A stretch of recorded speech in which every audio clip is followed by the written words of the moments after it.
I can hear you. Okay, Excellent. that's great. Tiffany. Hello, everybody. Hello. Yes, I've got you. Okay. Oh no, Amy, what are we going to do? Would it suit you at the moment, Amy, to take your plug out and see if I can just catch you directly at your computer? Now? I got nothing. Maybe try log out again and log back in.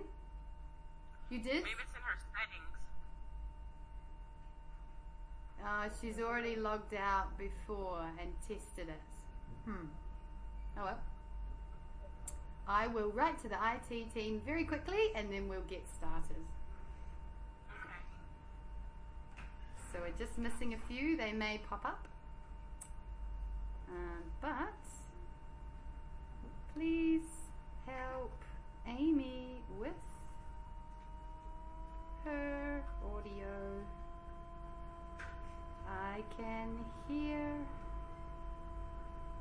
all other teachers. Okay. It's time to begin. So very nice to meet you and congratulations. We loved your demo and we're really excited for you to join us. My name is Michelle and I'm involved in teacher training and then eventually teacher observation and teacher assistance in the classroom. Okay, so first, nice to meet you. What we can do now is just give a brief intro, tell me where you are and what kind of teaching you already do.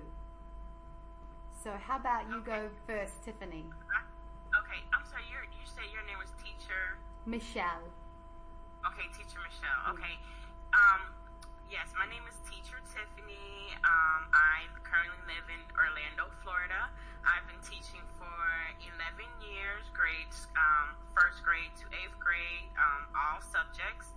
And I'm very excited to hopefully be a part of Class 100, and I want to help make a difference to the students over there in China. Yes, we're all excited to make a difference where we can. Thank you very much, Tiffany. Okay. You're welcome. My name is Chelsea. I am from Johannesburg in South Africa. Yes. And I've been tutoring English with small group classes, about the sizes of 10 to 12 students. And I've been teaching online for over a year now.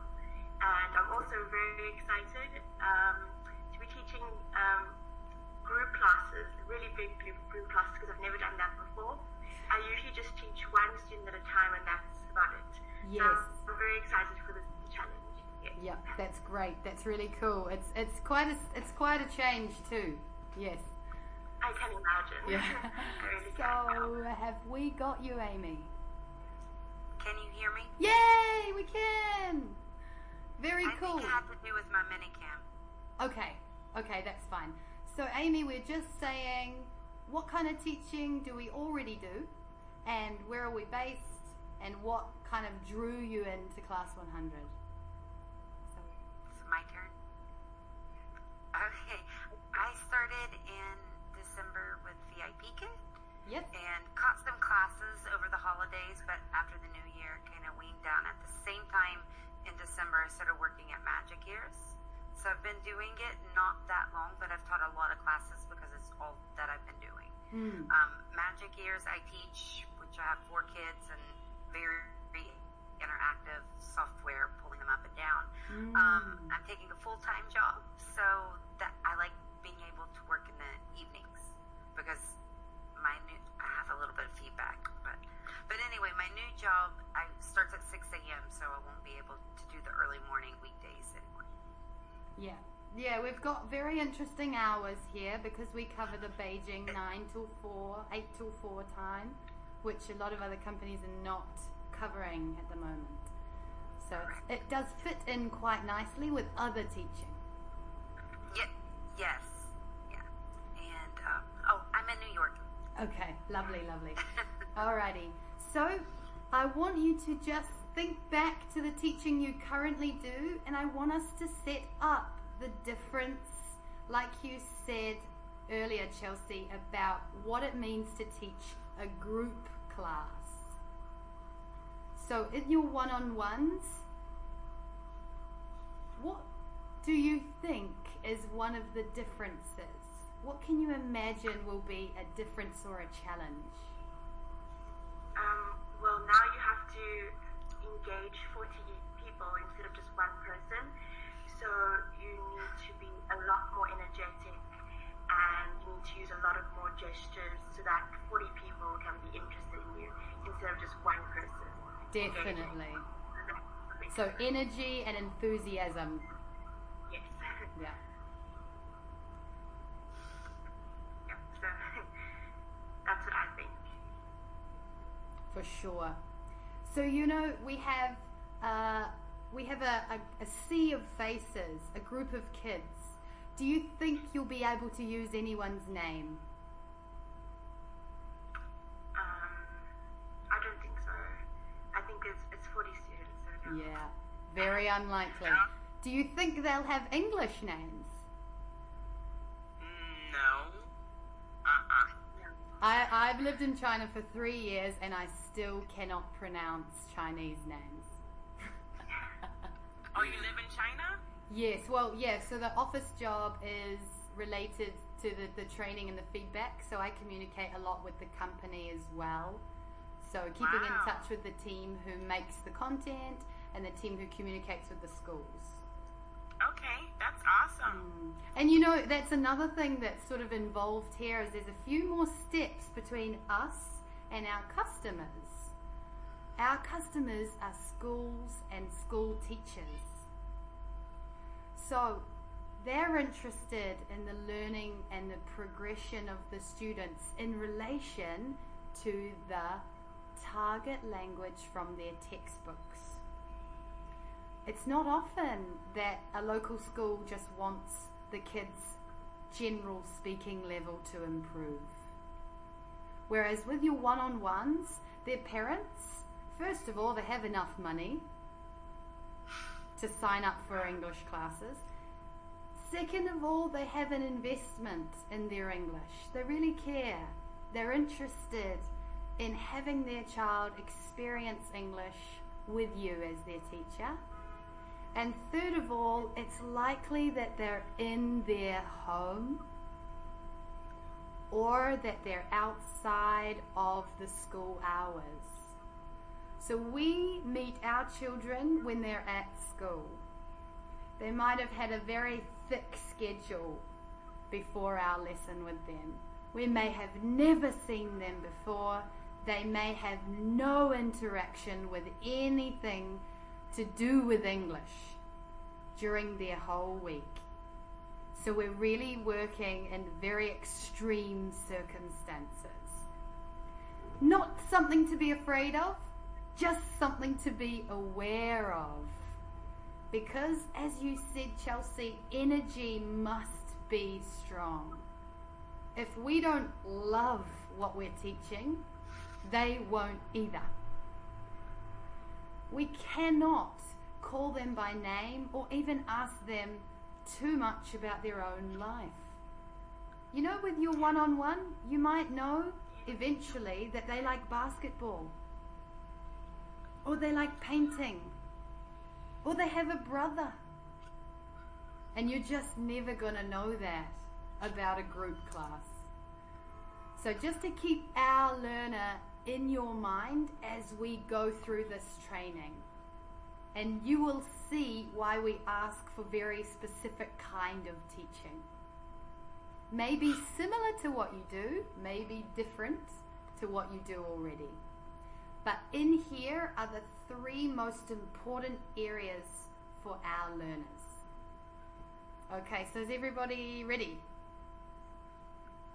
Yes, can I ask you a question? Sure. I know they said that we would do trial classes. So will we be doing trial classes in this live training with you, or will that be scheduled for another time? Scheduled for another time. Okay. Yeah. So we like to get you in before you do your trial so that we can do exactly this. Paint a picture of our learner. Because if you enter the trial and you've got your memory of what you do in a one-on-one, it might not suit, it might not go down the right track. So we want to show you what we love to see, and then let you have a go playing in with the platform, with the functions, and going through the motions of calling on students in a large class. Okay. So we can schedule that whenever it suits you. The trial lessons will be with a classroom, a live classroom? They will be with our local staff, and there will be 2 learners there for you to run through the exercises that we have in that trial lesson. Okay. Yeah. And what we'll do is send you all the materials as well as this training resource. Yeah, okay. So you can refer back to what we've talked about today, and you can know what the lesson looks like and how we advise you. Cool. All right. So 3 important areas of our teaching. Movement, of course. Speaking from the teacher. Appropriate output. And then, finally, speaking from the students. How do we get them speaking independently? So we'll look at those 3 areas, starting with movement. So, of course, it's fun to move. It's relaxing. As you know, they've been at school in science class or maths class. So English class can be fun and relaxing. As well, it gets them physical, and that can help them with remembering vocabulary, where they may not if they're just sitting still. So we've got 3 kinds of movements that you'll see in every class.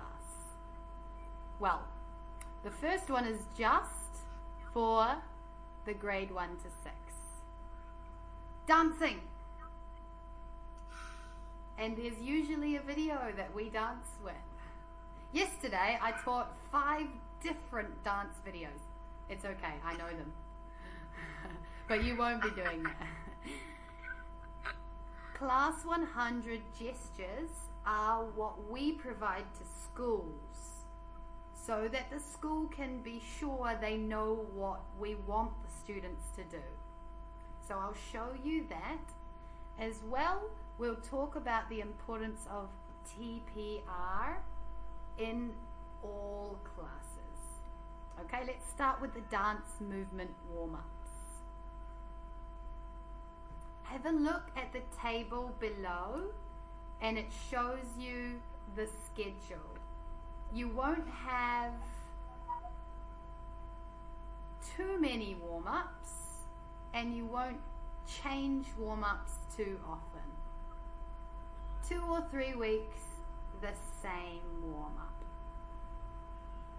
Okay, so the system for teaching is there is a video, but the video only covers 2 minutes. We would like our warm-ups to be 5 minutes long. So, in that 5 minutes, the first part is movement preview. Okay? Preview the dance. So in order to do this, you don't play the video, you don't play the music. You just show the kids the moves. So I might teach you a song you may know. Everybody hands up. Everybody say, Baby Shark. Oh, you know where we're going. Everybody say, Mommy Shark. Everybody hands up. Daddy Shark. Okay, that's great. So see what's happening here is we are preparing for the video. No music, no sound, just us and the kids. This is a really great moment to connect because they feel immediately that you want them to have fun. Then the next 2 minutes we run the video. So for this in your preparation, you do need to check what is your movement warm-up. So here's an example. You might open the platform, enter your preparation, and you can check the video. What's it gonna be?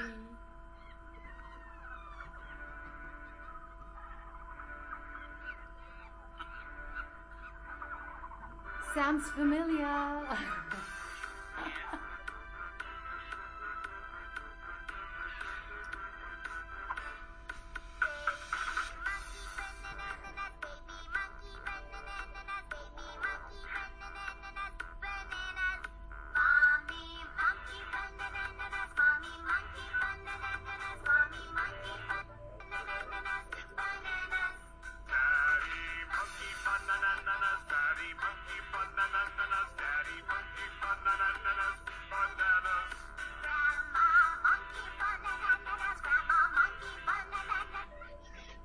Okay, so it continues as such. So you check this video, you know what's coming, and you prepare the students. Is that all clear? Yes. Makes sense, doesn't it? Yes. We had It looks some. fun too. Yes, It looks fun too. absolutely. They love it. And we had some teachers just saying, okay, let's dance, play. What do you think the kids did? I didn't know what to do. Yeah. And then the video played all the way to the end, and it was just a wasted opportunity, I think. Yeah. So the preview makes a big difference. You can even add some interest. When I taught this, I said, okay, today, everybody is a monkey. Just add a level of connection. We also have one at the moment which is called the shampoo dance. So I said, everybody, my hair is so dirty. Can you help me? Wash, wash, wash. And so basically the whole dance is washing your hair. So it's going to be different. For a few weeks in a row, you'll have the same video. Okay. Cool. Nice. So the other type of movement that may be used is a still PPT slide. And it's up to you what you do with the students. So here we can do the opposites game, or we can do a sequence game where you add more and more movements, but that will be less common. So this is a warm-up, and the priority is for students to stand up and move. Okay, so let's look now at the gestures. So I just want to check that we're all clear on the use of gestures. Hello. Hello. So, Hi. welcome. Sorry, I need to continue. So we're up. Yes, sure. We'll catch up afterwards via Skype. Okay. Okay. So the second kind of movement that we want to see in every class is gestures. And I just want to check we're all clear. Gestures are something that we do that we're not asking the children to do. So do we want the kids to do this? No. That's for them to understand us, right? This is for what we call incidental language. Language that they're not learning in the lesson. It's what we say to them that they need to understand. So this, watch a video, or listen to two people talking. We don't need the learner to do it. We use it to help them understand us. And quite often with our classes, they are reading your hands. They're not really hearing what you're saying as much. Depends on their level. But as you can imagine, we teach in rural China and big city China. So the difference in their level is huge. You can have a grade 5 class learning the letter S. That's true. That's absolutely true. I did a phonics class with S and T for 30 minutes with 10-year-old students. Not always the case, but it is one of our schools. So our incidental language is supported by our hands and our gestures. We gave the schools 10 gestures that they can read and perhaps explain to the children. If the local teacher's English is not great, these will help. So I just want us to practice and go through the motions so it becomes natural. So here is number 1, the most important. Pair work. So the kids see this, they know they turn to their friend. 2, a volunteer. How many? It seems strange to have this, but sometimes you might want a pair. So, very good. That's perfect. Well done. Okay, this one. I'm sorry. Teacher Michelle, I don't understand number 2. What were you saying? That's. Yep. So we put the number of volunteers, like, as part of the gesture. Okay. Yeah. So can I have 1 volunteer, or can I have 2 volunteers? It's unlikely that you'll have more than 1 or 2. But that little number down there helps the local teacher. Okay. Because sometimes the whole class will stand up. Okay. And you have to kind of reiterate that you just want to. Everybody's keen? That's great. That's a good thing. So here's number 3, and we try to use this if the student needs to repeat what they've said. So I might say, 1 more time. Okay. You will have times where you can't hear them. But this is really good to indicate, just say exactly what you said 1 more time. Louder. Okay, then this is for our vocabulary section, or when we're building sentences. Okay, now we're going to make a sentence. Make a sentence. Yeah, nice. Kind of just shows across the screen there. Okay, then after that, these instructions are very straightforward. 1 instruction to follow. Come to the front. Stand up. Sit down. And then number 7, probably the bottom row you do a lot of. Listen, listen, repeat or repeat, look, look, and quiet. Yeah. So we'll do a few real. Yeah. Here. Yep. Can we 2. do this for a repeat? Okay. Yep. Just to be sure that when you're saying something you expect back, that you're pointing to the mouth. Okay. Because, you know, again, it's very subtle, but I might say, it's sunny. And they're sort of like, ooh, do I say what you said? Or it's sunny. Because I'm going to be talking to them. Then there'll be moments I want it back as well. So yeah, however you do it is fine. Just using that finger or 2 fingers or however. So yeah, let's have a look at the kinds of things you will say in the class. All right, let's do them. Number 1, look and listen. Yeah, cool, nice. Can I have 2 students?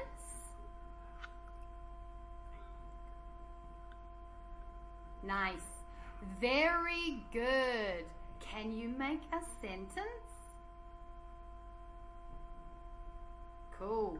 Turn to your partner and talk in pairs. Good. Sometimes I do this. If they're not like, if they're sort of looking at you like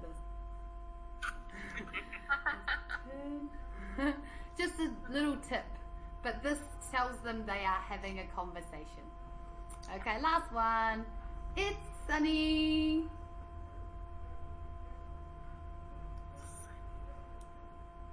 Yeah, it's sunny is okay. It's sunny. Yep, cool. Great job. Sit down. Cool. And notice how almost nothing is coming out without something. There's 2 gestures in all of those sentences.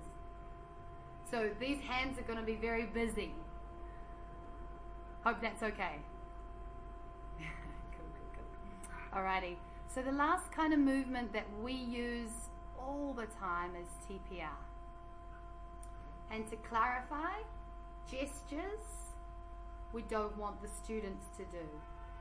TPR we do want the students to do. The whole point of TPR is that it is a response with the body. We know it's fun, we know it gets them moving, but I think the best thing about TPR is memorization. It helps them remember what we are teaching them. It also creates more meaning. So if I say swimming, and if I say swimming, there's more meaning. And if the child moves their arms, tomorrow that arm movement will help them remember the word. Just that arm movement. So I'm going to show you how we put TPR in the class, because sometimes the learners are stuck on their desks in their formal position, and you really have to encourage them to move. So do you mind if I am your teacher and you are my students for 2 minutes? Okay? Okay. Yes. Thank you. So I'll teach you the top row. Okay, everybody. Hands up. Wake up. Everybody say, wake up. Wake up. Move your hands. Wake up. Wake up. Brush your teeth. Brush your teeth. Brush your teeth. Brush your teeth. Eat breakfast. Eat breakfast. Breakfast. Very good. So now I do, you say. What's this? Wake up. Alright. Eat breakfast. Brush your teeth. Wake up. Brush your teeth. Eat breakfast. Wake up. Brush your teeth. Whoa, very good. Okay, now this time I say, you. Okay? Okay. Eat breakfast. Wake up. Brush your teeth. Wake up. Eat breakfast. Brush your teeth. Eat breakfast. Wake up. Eat breakfast. Whoa, good job. Okay, so that was probably about 2 or 3 minutes. We love this moment. And our PPTs only have 20 slides approximately. So that is more than, the class is 30 minutes. So we really can stay on this slide. I know we only did 3 out of 6, but imagine we did 6. So much fun. Play tennis, go to sleep, eat breakfast. And the kids are very energetic. Then you move on to the sentence. I never say the words again because I can give them a clue. When do you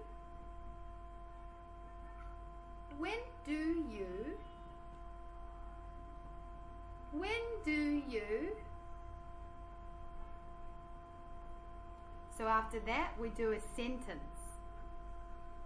or the sentence can come first. It's up to you, but it's deepening the meaning and it's making it fun. So any further questions about TPR or other ways of using movement? Are you already using some movement in your classes? Yeah. Cool. Yeah, so I'm sure I don't need to explain how much fun it is. It's very, very fun. So now we'll talk about our speaking, starting with some very simple rules. It needs to be slow for them to understand you. We have a saying which is teach to the weakest student. That means they can participate and it doesn't rule out the strongest student. But if you teach to the strongest, the weakest cannot participate. So just keep in mind that you can make very short sentences. Before we said, I do, you say. But it couldn't be less short. But I could say, now I'm going to do the actions, and when I do the action, you tell me what action I'm doing, okay? That's the difference. So aim for short, simple sentences with simple words. Words don't need to be advanced, okay? If you have a phonics lesson and you can say, let's draw A. You don't need to say, trace an A in the air. Trace, air. You don't need them. Just say, draw an A. It's just not to overwhelm them with words. Just get them involved. So now we're going to look at two special moments in any class where the kids get a bit stressed, the moments where the kids get shy, and the moments where you may not get volunteers. So we want to give you our best ideas. Giving instructions and asking questions. Those are stressful because the students have to do something. If they don't understand, they cannot do. So we'll look at some kinds of ways we can notice if we're stressing the students out or if we're confusing the students. So look at the top one here. We call this over-explaining. Just have a read.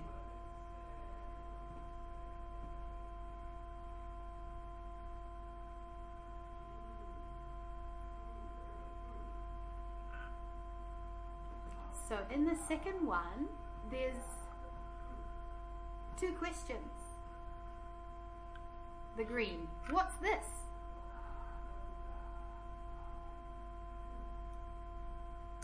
So the students can answer, or maybe not, they don't know. This is a key. Okay, maybe you've got two keys hanging. How many keys? Let's count. 1, 2. And see, so they're kind of with you the whole time. Rather than explaining what is a key. So watch this. I'm going to put the key in the door. Still there's movement.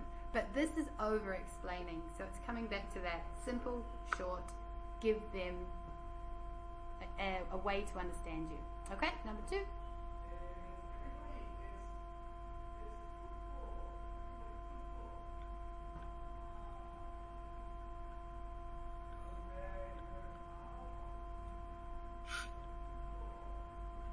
So this is an example of a question that has the tendency to isolate us. So we use do you like a lot. We do. But what if they don't like crayons? And what if half like and half don't? So this is a reminder that we are speaking to 40 and we're looking for a group answer.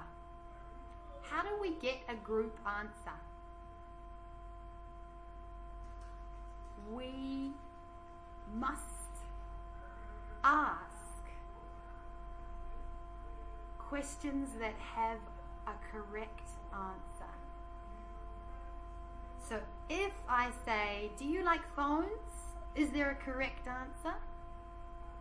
No, but if I say, what color is my phone? You can all answer me together. And you thought about it too. So it gives you independence, and independence makes them feel confident.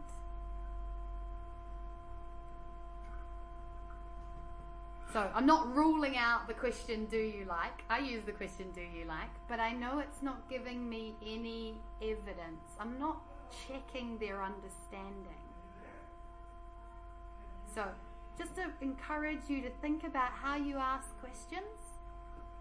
So here's an example. If I had a slide of countries. Okay, wow. Where's America? America! Okay. Have you been to America? Maybe yes, maybe no, right? Okay. But how about if I said, what language do they speak in America? Oh, see, as a learner you feel like, oh, she's asking me a question.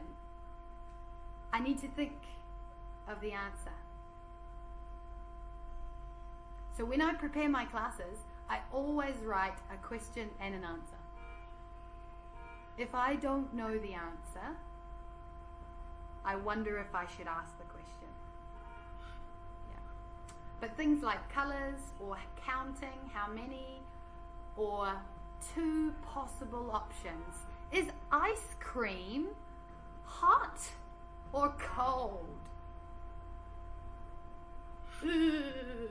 Yes, so cold. The kids feel that they're responsible for that answer. Okay, here's a very simple one.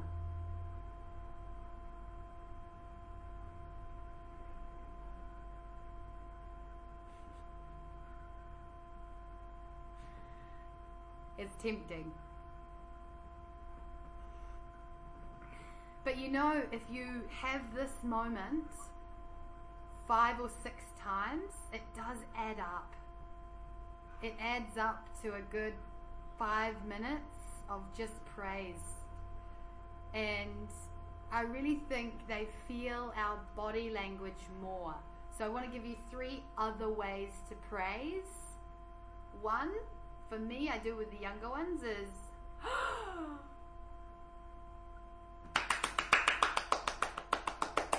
because it's a little bit like, what's she gonna do? Yes, I did well. And notice how I didn't speak? Yeah, so those are the faces doing a lot.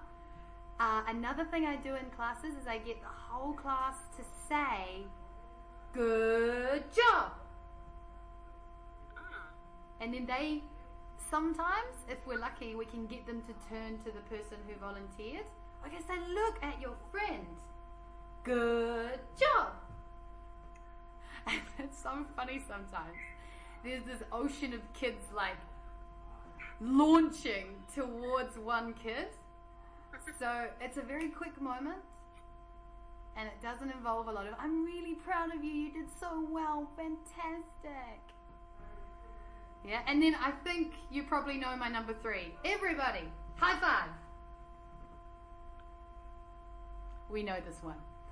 Yeah, so see, those are quick moments and they're meaningful. And they use a lot of face and body. Okay, and then the last one is when you give instructions, and this is pretty scary.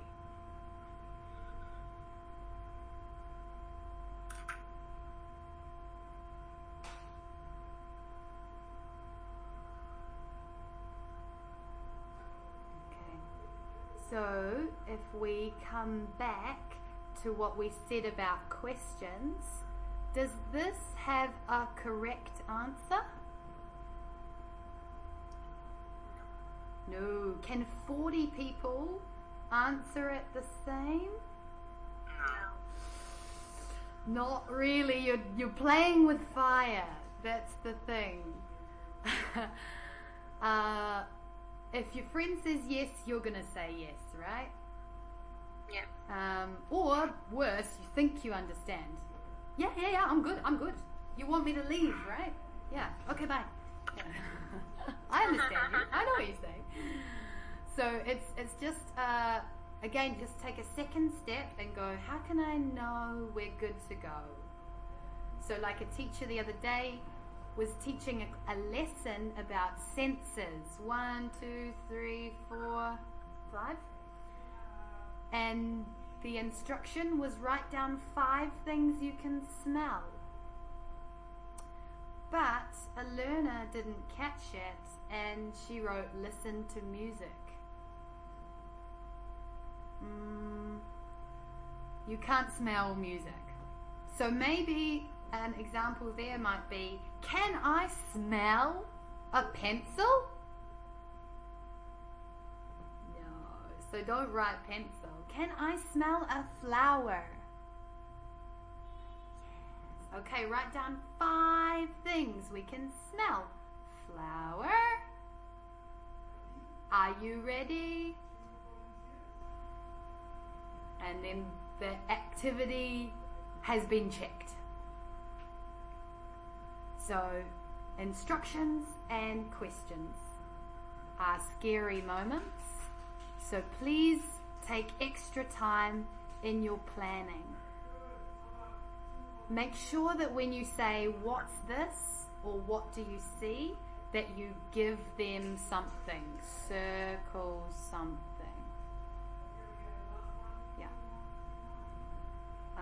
Usually there might be one or two things they can choose, that's okay, but if there's a whole slide of farm animals, what do you see? You might want them to say farm animals. It's good to circle something. Okay, instruction checks with a correct answer, and concept checks with a correct answer. That helps them to build confidence. Yes, tell me. Okay, so you're saying get them to circle the picture so the kids, on their computers, they're able to circle something, or No, okay, yeah. No, okay. that's right. So when we do that question, for eliciting, we're leading them somewhere. Like, Okay. tell me what you know kind of thing. It's great for us to know what they know. So if I say, what color is this? I'm waiting for blue. Okay. But if I say, what color do you see? They're looking, maybe where, what color where. So eliciting is a very leaded Yes. question. Okay. And then concept checks is more like a greater understanding. So even if we're looking at some grammar, maybe I would check. So can I say they is, or should I say they are? Two alternative answers. Get them to select. Okay. It's just a great way to get them building confidence and say, I know what I'm doing. So we have very structured PPTs for the purpose of student independence. So we want eventually for the learners to have conversations together. That's a really beautiful moment. We have gone, and they are taking full responsibility for the language without repeating us. But that is a journey. And I'm sure you know they like to say what you say. Like this. Hello. Hello. How are you? How are you? How are you? Look and listen. Everybody says, look and listen. No. Stop it. So we really have to peel them off us. Concept checks are really great for this. Hot or cold? You can also ask them ridiculous questions like, do they speak Chinese in America?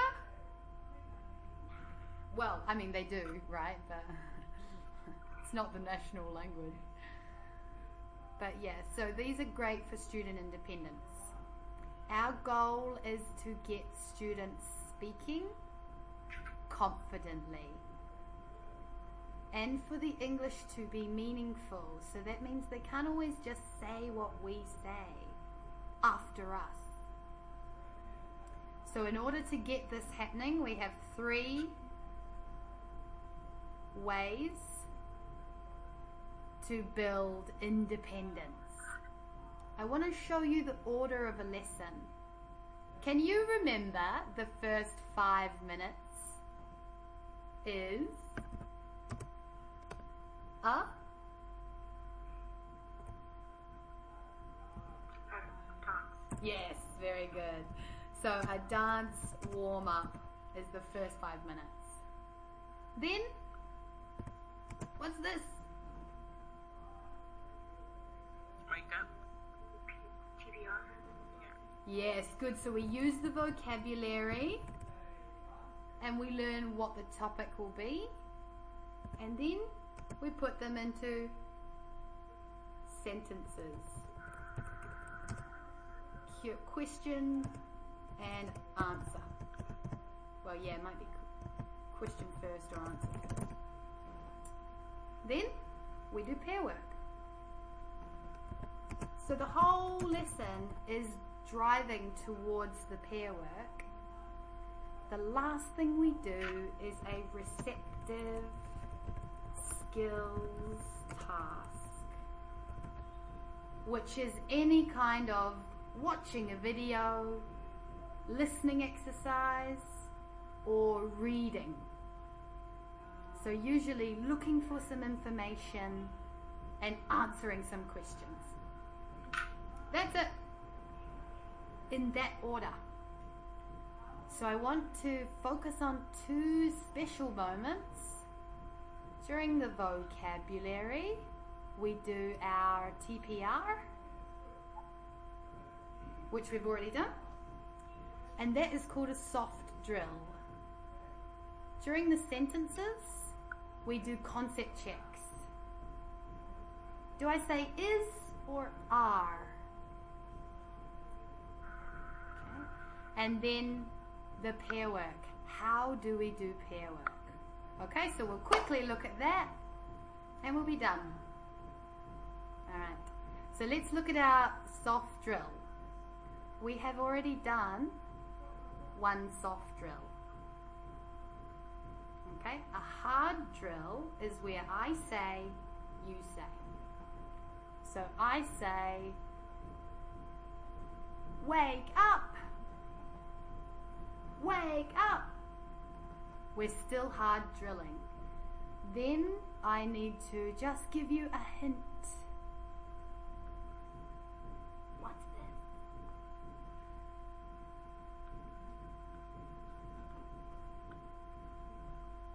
I see added some vocabulary there.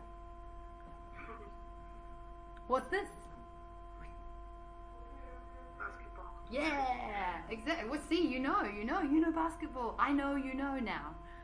Yeah. So we want the kids to actually say the words. Say them in a soft drill 5 or more times. And we can do this using soft drills. So the first, I want to give you 5 soft drills. The first is TPR. We've already done that. Okay? I act, you say. The second is a number drill. So I say 2. You say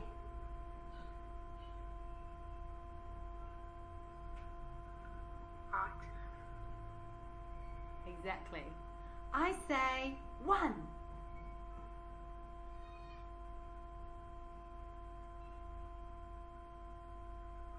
I say 3. You say. So if we practice this, and you said math, I need to stop you and correct.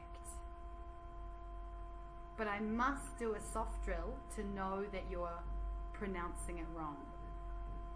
Okay, so that's another drill. We've got another one that we do similarly. I say pink. You say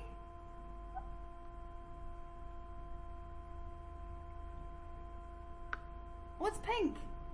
The word. Science. Yes. I say yellow. History. Green. Pink. Science. Green. Geography. Yellow. History. Pink. Science. Yellow. History. Science. That's a trick. That's a trick. But yes. So we're not doing TPR. I'm sorry, we're not doing TPR for these words since they're different. They're Yeah, not well, as simple as wake up. It's up to you. It's very difficult to do TPR for colors, for example. But we still need to drill them. So we catch Right. what the students are saying. So I might Okay. number all the colors, and with the little ones say, what number is this? Bing! Okay. And then they say, it's red. No, They do. red. Yeah. So that is a soft drill. It gives me a better understanding of their speaking. And if I show them the color and they don't know it, we need more practice. So, soft drills with colors, numbers, TPR. You could also use props. What color is it? Black. I've got nothing else with me right now. Pew! Shooting stars across the street. Prop drills can be very fun. Quickly, can you see? What color is it? Yeah? So there's our energy there as well. Okay. So soft drills help us with pronunciation and vocabulary. And then we move on to our pair work and substitute drills with the sentence. So can I say is? No, are. Check that they understand the sentence. Okay, so we concept check. Then we give a time limit. Do our gesture. Turn to your partner and practice for 20 seconds. I do that so they know I'm not going to help them.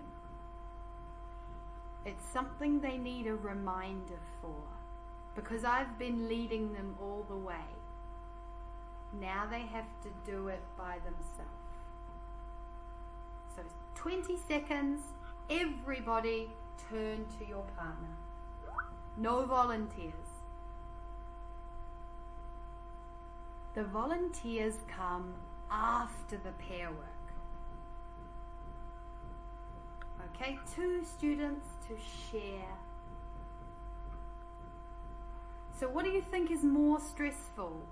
Doing pair work with the whole class or volunteering? Volunteering. Volunteering is more stressful. The whole class is watching you. Okay, yeah. Yeah. So that's why we do it in this order.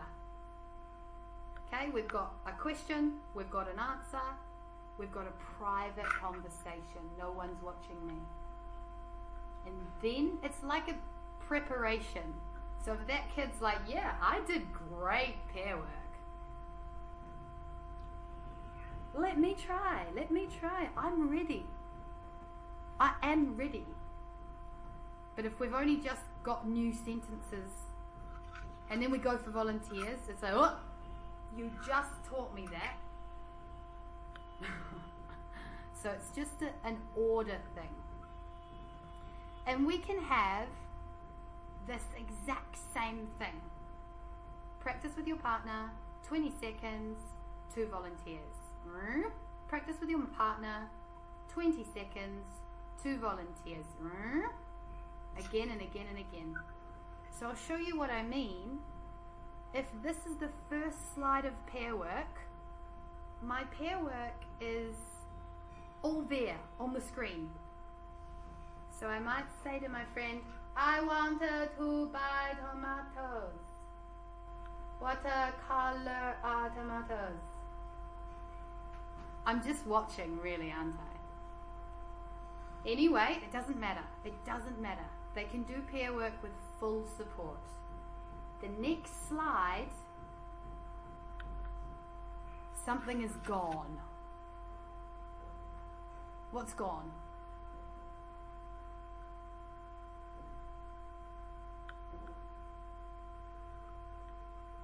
So it's not there anymore. So they have to start thinking. I want to buy. So they have to remember the vocabulary and the colors. Okay, so everybody, we check first. Everybody, what are these?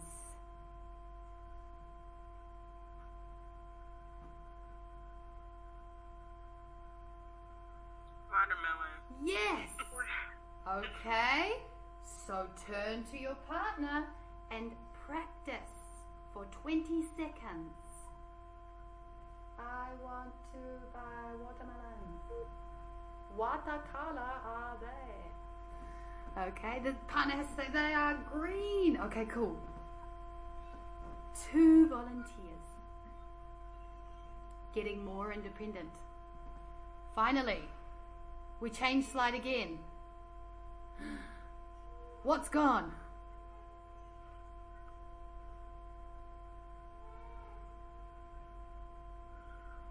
Maybe oranges are circled. Maybe bananas are circled. Maybe there's 100 fruit for them to choose. But see, each time it's the same order. Partners, time frame, volunteers. And you know, by that last slide, they have to think of all the words by themselves. No help. It's all gone. And that's independence.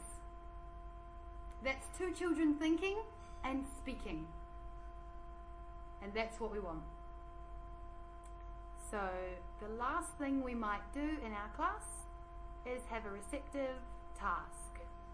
We only ask that you tell them why they're doing it. Set the task. Give them a purpose. So just like the warm-up, we preview the moves.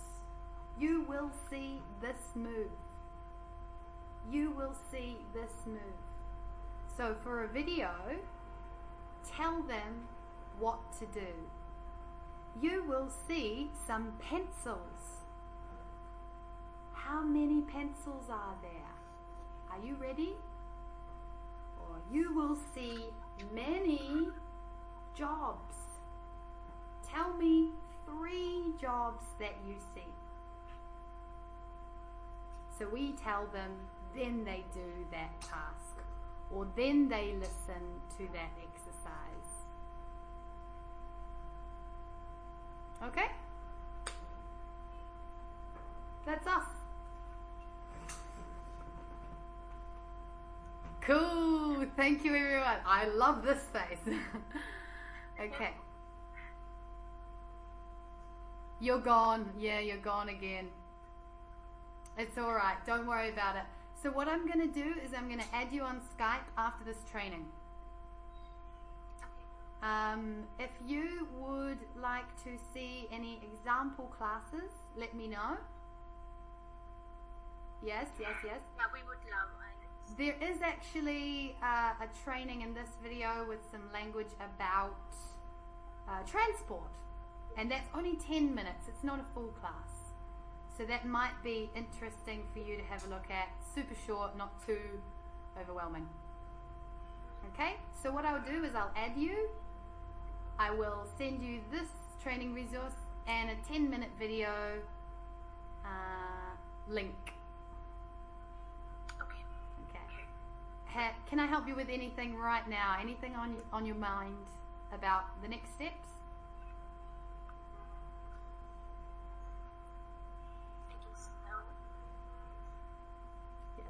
That's true. You can write to me on Skype.